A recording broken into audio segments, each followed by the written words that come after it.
to help you better serve your customer? Well, basically, it just gives us a lot more room to grow, expand. We can put twice as many cars in here. Customers that want to leave their cars here, have us do some service work on them, so forth. We've got a lot more room to do that sort of thing now. We just never attempted to do before because we didn't have room for the cars. What about accessibility for the people who are coming to and from the racetracks? Well, it's jump right on the Cimarron Expressway right here, or you can go out Avery Drive and go out through Manford and go up Highway 99 to Hallett. Either way, it's the location's perfect for me because it's 3 minutes from my house, 3 minutes from the body shop. So it's just a lot more convenient, a lot less time spent sitting in traffic, and a lot more time spent doing productive things. Detail what exactly you do while you're at the shop. What kind of work do you do on the cars? Well, we do everything. If they need body work, they need crash repair, alignments, motor change, transmission change, whatever. Well, that's what we do here. Whatever they need. We just bring them in here, wash them off, bring them in, stand them up, and start shaking them down, seeing what they need for the next race. Like, we just got back in from Mexico Tuesday morning. We've got a school Friday morning at Hallett, and a school Saturday, and a Comma race Sunday. So we just got a couple of days to turn them all around and get them ready to go again. Along with your driving schools and your running of Hallett, you also are a Bridgestone dealer, so now you have a chance to put all your operations together here. Yes, it makes a lot more room for us to have the tire store and the balancer and everything right here.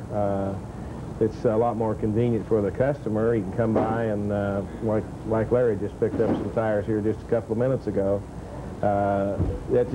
Everything's just a lot more convenient for us, and we are selling more and more of the Bridgestone racing tires, and a lot of people don't even realize they make racing slicks, but they've got a good tire, and we get good service out of them on the Renaults, and a lot of the guys are starting to find out that they work well for them on other types of cars. Recently, you had a chance to take your entire fleet down to the border of Mexico and do some racing with the American Indy Series. Tell us a little bit about that and your experiences there. Well, that was a blast. I mean, I'm still tired. Everybody's worn out. 800-mile trip home, but we ran in support of the American IndyCar Series, and we had 11 cars down there and had 8 crashes. But we got them all nailed together and started all 11 of them, finished 9, and the Mexicans loved us. We got more press and probably 6 pages of newspaper and 25 or 30 pictures just on the Renaults, which is phenomenal for us. People asking for autographs and wanted to sit in the cars and get pictures, and they just eat that stuff up. And it went so well that we're probably going to do another one in Monterrey, Mexico in November. And my wife Connie is the Spanish teacher, and so her ability to communicate with the press down there is one of the reasons that we got so much good press, because she could tell them what was really going on. And although most of the reporters spoke a little English, it went a lot smoother with her there. What are your future endeavors as far as branching out? You're talking about expanding, and that's one of the first steps, is finding new areas. Well, that's what I've been thinking about, is that in Mexico we don't have the competition from the other driving schools because of the language barrier. Yet there is a big market in Mexico for our type of services because they're really into motor racing, and if someone can try it and see if they like it, you know, without having to buy a car, have a tow truck, tools, same principle as up here, but a lot of the other schools don't attempt that because they don't have a way to get around the language barrier. But Connie, being a part of our operation, is kind of a family business with my son Shane and Scott. All 4 of us are in this thing up to our ears, and so she really is the key to the south of the border marketing. Well, I knew before we left here that my role was going to be to run the competition motorsports event as the support races for the Indy cars. That's how I went. People did mention to me that perhaps I would get involved with some translating, but I really kind of figured that on the border most people would be bilingual. Wrong. Most people were not bilingual, and I ended up heading up the competition motorsports and all the timing and scoring and the prep and the trophies, but on top of that, it was very overwhelming because every driver that we had in our group and every crew member, for the first time in their lives maybe, realized the importance of knowing another language when you go to the country. And they were very happy that I was there to do that translating. So I ended up going over to the fence all the time to where the fans were, one driver or another saying, hey, there's some girls over here, I want to talk to them, and I don't know what to say, because they spoke not other than hi, bye. That was their English. And so we ended up telling them what the car number was, and the driver would say, now you tell them to yell for me and cheer and all that stuff, and I would do it. And one of the drivers had his teenage sons with him. So I ended up setting up a graduation party invitation for them and making all of those arrangements, and that was fun. And then I found with the press that it was just incredible how many of the press people really didn't like to speak English. You could tell that they had studied some English, but they were so much more comfortable. And we ended up getting as much coverage as the Indy cars in the Pro Sports Renaults. And it was incredible, every day. They had started it back on the 16th, the week before we came, and we didn't get much mention. It was all AIS Indy cars. Then when they once discovered where we had our paddock and they started showing up, they were there all the time. There's always somebody, all kinds of reporters snapping all kinds of shots, and we ended up with incredible press coverage, more than anything I've ever experienced before. It was a great feeling. You've been involved with your sons and your husband in this racing, but at that point, were you almost a more important role than you've ever felt yourself being in with this group? Well, in terms of communication and getting the press coverage, certainly, more so than ever before, because we've never done a race in a Hispanic environment. I mean, I've traveled a lot in the Hispanic world, but never in terms of racing other than as a spectator. Mike and I went to the track in Spain and, you know, in France. We've been to the tracks, but we've never participated and played an important role where we were actually going to perform for the people. So that was a big difference. Did you find yourself promoting racing? I mean, very much more so. Than you ever have before? Yeah. I promoted racing a lot, and I promoted the importance of studying another language. And, you know, all that international peace and understanding, and how those people would all agree with me and say, oh, yes, I'm going to study my English more. And then the crew all started talking to me about, when we get home, Mom, let's do some Spanish lessons. Because now we're headed for Monterey on one of our next support races, and the guys all want to be able to at least say, hi, you're cute, and my name is, and what are you doing tonight? And at this point, they can't say anything except hola. So we're going to start some little impromptu Spanish lessons over the next couple months. So when we go back this fall, they can do some of their own communicating. You'll want to jot down the new address again for Stevens Racing, 2232 South Nogales, and their new phone number, 583-1134. Feel free to stop by or call. Talk with Mike Stevens about the Stevens School of High Performance Driving. I think you'll like it. It's now in full swing at Hallett Raceway. 8-lap sprint car consolation. We've got a green. There goes Sammy Phillips like a rocket shot out of a gun. And somebody hits the berm. I think it's Matt Mercer on the end. No, 1D it is. That's Mercer. No, that is Mercer. So he heads to the infield. No yellow flag. Sammy Phillips continues to lead. Jimmy Lambert moves up to second like a rocket. This is a consi, so all these cars will move up to the main event. This is not a B feature where the top 3 or 4 will advance. All these cars will advance. It's just a matter of positioning for the sprint car main event. It's an 8-lapper, and we're down 2 laps. Sammy Phillips continues to lead. Good shot of the pack there. Looks like Howie the Jet Zool may try and give Lambert some trouble here. Phillips 13th place. Season standings out of Sand Springs. Your up-and-coming sprint car star.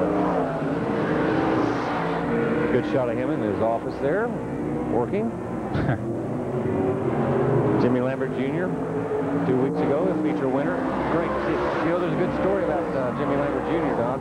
They, you know, they try to use as little weight in these sprint cars as possible to make them go, you know, as fast as they can. They almost didn't top off the gas tank in the car, and they thought, well, maybe there won't be enough yellows. We don't need to fill it up. The less gas, the less weight, right? At the last minute, they decided to top off the tank, and if they hadn't topped it off, they'd run out of gas with about 2 laps remaining. They would not have won that feature. Jimmy told me after the race, he said, from now on, we will top the tank off. Well, Sammy Phillips certainly has probably done that. Jimmy Lambert in second and behind Phillips. Yeah, but look who's knocking on the door now. Man, Speaking of topping off the tank, it's the 93.5 octane car, the Sunoco Special, driven by Donnie Crawford. Crawford in fourth, Sewell third, Lambert second. There's some talent in those 3 cars. Sammy Phillips, though, speaking of talent, gets the white flag. Here comes Donnie on the inside groove. There he goes, making a bid with Lambert. He can't do it. Good shot right there. Here's Sammy Phillips going into turn 4. The battle is for second. Look at this. Lambert, Crawford, Sewell in that order. As we are done with the 8-lap sprint car consolation, and we move in now to the main events, the A features for the super modifieds and the sprint cars.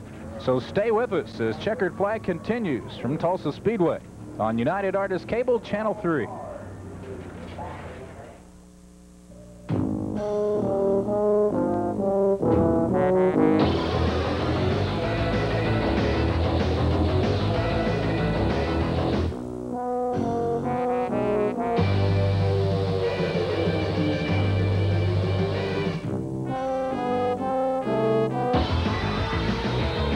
For fun that won't quit, see Dick Lane's Yamaha in Broken Arrow or at Port Carlos on Grand Lake. Make your plans now as the Thunder returns to Creek County Speedway July 26th. Flat Track Motorcycles dice it out on the all-new quarter-mile dirt oval in this annual July affair. It's the Miller Mid-American Championship, Friday, July 26th. Also note Creek County's new racing schedule. Friday, Super Modifieds, Pro Stocks, Mini Stocks, and Mini Sprints. Saturdays, it's IMCA, Factory Stocks, and Mini Stocks. And Sunday evenings, Micro Sprints, Odysseys, and Speedway Karts. Creek County Speedway, 4.5 miles west of Sapulpa, Highway 66.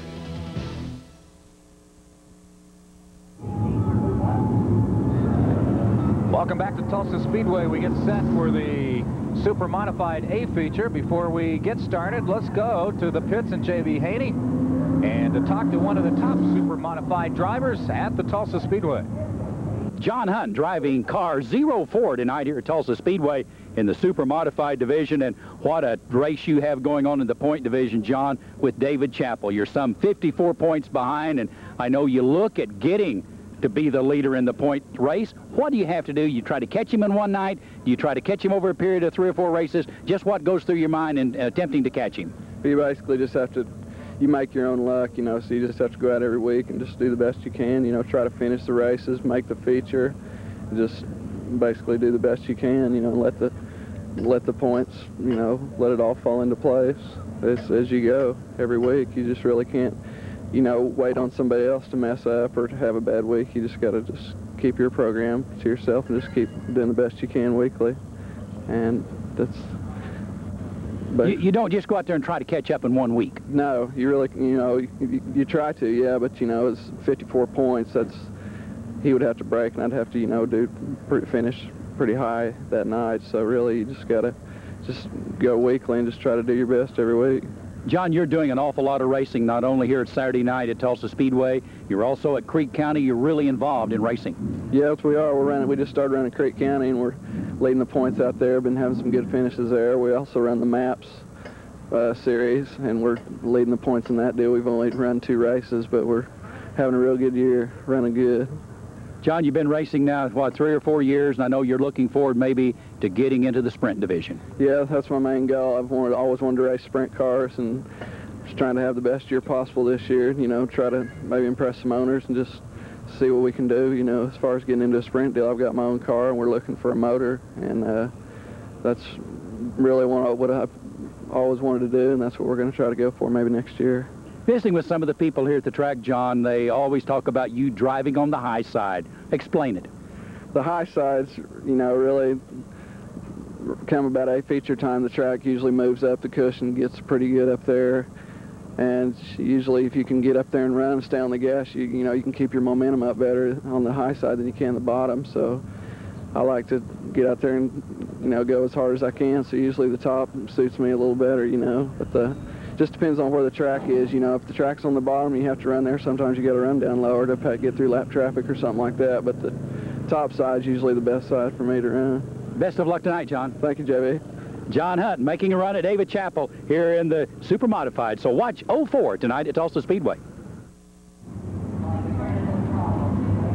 Pace car is off. We're ready to go. Dave McFadden will lead the parade of 20 cars for the Super Modified A feature, along with Roy Larkin. Here we go. Look at all those cars, Don. Oh, man.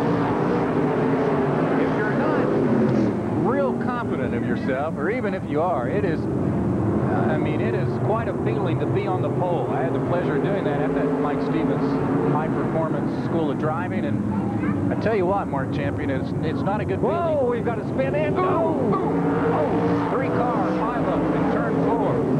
Man, what a ride. Bob Guthrie, number 11, Dennis Henry, 95. Both of those cars having successful nights with heat wins, and Guthrie, remember, going for the sweep after winning the Trophy Dash.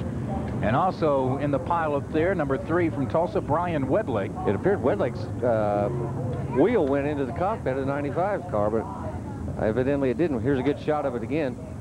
Coming through the turn, he gets sideways. Another car crosses it up. Try to keep out of that car's way, but here we go. You'll see, looks like he's going to get into the, almost into the cockpit coming up right here, right there, Don. See? Sure does. Almost. What a scary feeling for Dennis Henry. Oh, can you imagine being sitting in a car and all of a sudden here's this car coming right at you with his wheel right in your face, right? Gives us a chance to talk about racing around Tulsa, especially here at Tulsa Speedway, and we'll want to remind you of the 4th of July fireworks coming up Thursday night.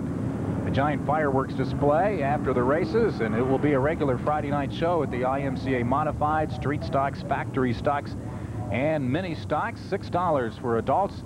Child, if he is under 6, gets in free. 5 and under actually free, and children 6 to 11 in for just $2. And of course they have the family passes available here at Tulsa Speedway. It's going to be a great 4th of July fireworks show here at Tulsa Speedway. The greatest show on dirt. Also coming up at Tulsa Speedway, July 13th, NCRA Sprint Cars, and July 26th and 27th, World of Outlaws. I think that's what we had tonight when I came in a couple hours before showtime and saw all the traffic we had tonight. I thought, man, either the NCRAs are here or the Sprint Car or the World of Outlaws, because we had a lot of traffic. The parking lot is jammed, and a great crowd here at the Speedway tonight. We get set for another yellow flag to be dispersed, or at least put away, I should say, from Chuck Sterling, and the green flag dispersed. As we look upon the racetrack from the press box, and we're underway. And again, it is Dave McFadden, Roy Larkin on the front row, and right behind him, Owasso's Tim Mullen in car 53. Larkin's going to try and shoot into the lead. Mullen takes the lead. And look at Hunter, 34, shoot up to 3rd place. Oh, boy, I tell you what, they've got a lot of cars through there. And how they all made it, I don't know. I don't either. But they've got 1 lap down. How about that? Hey, 1 in a row. Started with 20, down to 19 cars. Mullen the leader, Larkin in 2nd. It's anybody's guess who's going to come out the winner of this thing, because they're coming down the front straightaways 3 and 4 abreast, Don. Danny McCutcheon moves up to 3rd, tries to take 2nd, and does so over Roy Larkin. Hunter back and forth, but again makes a move, and he's moving up to 5th. We got a little tangle there. Shelley Ward and looks like McSpadden, or McFadden. No, not Leland McSpadden. Dave McFadden in turn 2. Here's a little replay, Don. You can see him coming through the turn. Oh, McFadden getting sideways, looping it around a little bit. Little tap there from Hunter. Or Shelley Ward. There's a race fan happy to be out here at the greatest show on dirt. This will be our 5th restart. We are 2 laps down of the Super Modified A feature, and again, it is Mullen in front, Larkin in 2nd, McCutcheon in 3rd. And One of the top drivers, John Hunt, who is second in the season standing, starts this lap in 8th place. I'll tell you what, Don, he can take over first place if he does well enough in this race tonight, because your current point leader, David Chappell, did not make it in this race. He is in the pits. He didn't answer the bell. Oh, look out. McCutcheon really has handling problems in turn 3 and 4. And gathers it up. Almost bicycle, but comes out in good shape and hangs on in one of the top spots. He's in 4th. Buddy Ginn makes a big move into 3rd. Could be 2nd. He battles Kenneth Hunter for 2nd place. Kenneth Hunter says, no way, please. No way, Jose, but it's anybody's guess. Right now, the leader, Tim Mullen, 4 laps down. There was an excellent shot of showing how fast these super modified cars are going with that speed shot. Excellent camera work. There's Mullen's lead, or that's Kenneth Hunter's lead over Buddy Ginn for 2nd. Dave McFadden on the front chute hits the infield. Tim Mullen hits turn 1. 5 laps down. Kenneth Hunter running 2nd. Going for the sweep in the super mods tonight is Bob Guthrie. And Guthrie had troubles in one of our early restarts, and he is well back in the pack at about 11th or 12th. So Bob Guthrie will probably have no chance at the sweep tonight. Looking for the sweep in the... Buddy Ginn now running for 2nd to try and take it over. That man right there, Kenneth Hunter. There's Buddy Ginn right there. Looking for the sweep in the sprint cars tonight will be Billy Turner. Here's Mullen. 7 laps down and in good shape. Hunter's taking that high road. Buddy Ginn's taking the low road. Once again, Hunt with a good showing in this A feature could take over first place. Hunt doing very well. Remember, he won the B feature and could have bypassed this A feature to keep the B feature points and the money, but turned it down when he entered the A feature. And right now, it could very well be paying off for him. Buddy Ginn hits the low side. Mullen holding off Hunter for 2nd. Boyd Smith Jr. racing very well. He's in 3rd place. You bet. Holding off Buddy Ginn. Dean Bayouth makes a move. He's in 5th place. And Danny McCutcheon drops back to 6th. We've got quite a race going on. Halfway through, 10 laps down. Tim Mullen is led almost throughout. Battle is really getting thick now for that 2nd place. Hunter's going to try it down the back chute. Goes on the inside. Goes in a little deeper. We'll see if he gets a bite. If Mullen gets a bite on top, not much of one, and Hunter grabs the lead, and Smith shoots through for 2nd, and a yellow flag. So that will mean that Mullen will be back in the front when we restart this thing. We're halfway through this 20-lap super modified A feature. 3:34.783. I have no idea who the yellow flag was on, but nevertheless, we'll search for the guilty party and remind you, racing around Tulsa happening at Creek County Speedway with the new quarter-mile track. Fridays, they feature the super modifieds, pro stocks, super mini stocks, and mini sprints. Saturday nights now, IMCA modifieds, factory stocks, and mini stocks. And they even have racing on Sundays starting at 5 p.m. with the micro sprints, odysseys, and the Speedway cards. And don't forget, at Creek County, we'll be with you July 26th for the Miller Mid-American Motorcycle Championships for the flat track motorcycles, and what a lot of fun that is, coming up July 26th at Creek County Speedway. So Tim Mullen benefits from the yellow flag on the last lap because he had just lost the lead to Kenneth Hunter. Boyd Smith is shot up to 2nd. Those two now have to drop back as we start here at lap 11 with Mullen in front, Kenneth Hunter in 2nd, Smith in 3rd. Buddy Ginn now takes Smith for 3rd place. And Bayouth tries to catch up with Boyd Smith. Big battle for 3rd. Great race for 3rd, Don. Okay, 3 abreast going down that front straightaway. Mullen from Owasso, who took the lead on the 2nd lap. Now Dean Bayouth shoots into 2nd. Where'd he come from? He found a hole somewhere, and he plugged it quickly with 2nd place. Hunter dropping back now. But again, dropping back a little bit. Whoa! holds on. Holds on, and Hunter was right behind him, and I thought Ginn might come up on the low side and overtake both of them, and he couldn't do it. Boy, I don't know how he came out of that because he really bobbled, but he did a good job holding on. Most of the cars seeming to bite low in turns 1 and 2 and up high in turn 3 and 4.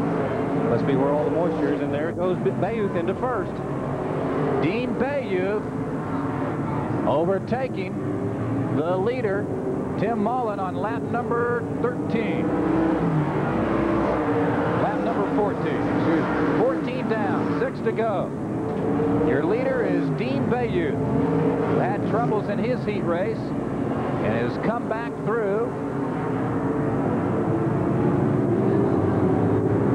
Started 18th. He started on the back row of this race, and he's all the way up to the front.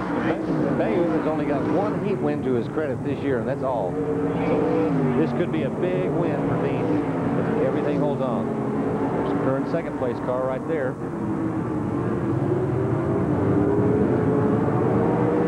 Bayouth came in 18th place in the season standings in the Super Modifieds.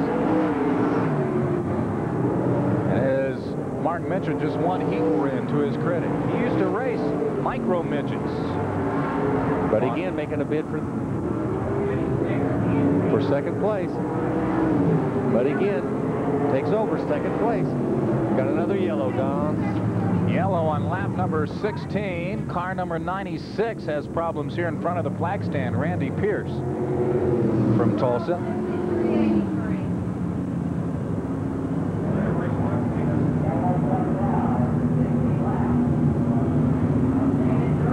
Lap number 17. We're 16 laps down, 4 laps to go. This is our 6th yellow flag of the Super Modified A feature. We were breezing right along until we got the consolation for the sprint cars. We had some problems, and now a few problems with the Super Modifieds here in the A feature. Your leader, though, through 16 laps is Dean Bayouth. Dean Bayouth in 4th place in the season standings. I think I might have mentioned 18th, even though he's won just one heat race. Our champion, he's in 4th place in the season standings. That's what you call consistent finishing. Tell you what, I remember one year Darrell Brazil won a single B feature at the Tulsa Speedway and won the championship. It can be done. Yeah, sure can. Every point counts. And Dean is proving that. And if Dean can just prove himself for about 3 more laps, he's going to go into the winner's circle finally this year with an A feature win. And here comes Buddy Ginn to take over second. Buddy Ginn is in 3rd place in the season standings, but he has a 122-point lead over Bayouth for 3rd place coming into the night's action. Well, Dean better hurry because Buddy's going to try and knock on his door, but yet we've only got 1 more lap remaining when they come under the flag stand because Chuck is unfurling the white flag. I'll tell you one thing, if Ginn can hang on to second, he'll probably overtake John Hunt for second in the season standings. Hunt started this race, and I don't see him out there, nor do I see the season points leader, David Chappell. Again, in his Miller Genuine Draft car, he did not answer the bell. Answering the bell and winning it all is Dean Bayouth, who overtook Tim Mullen in lap number 14, and we are done through 20 laps. Buddy Ginn second, Tim Mullen third, Boy Smith Jr. fourth. And there are your top 4 finishers in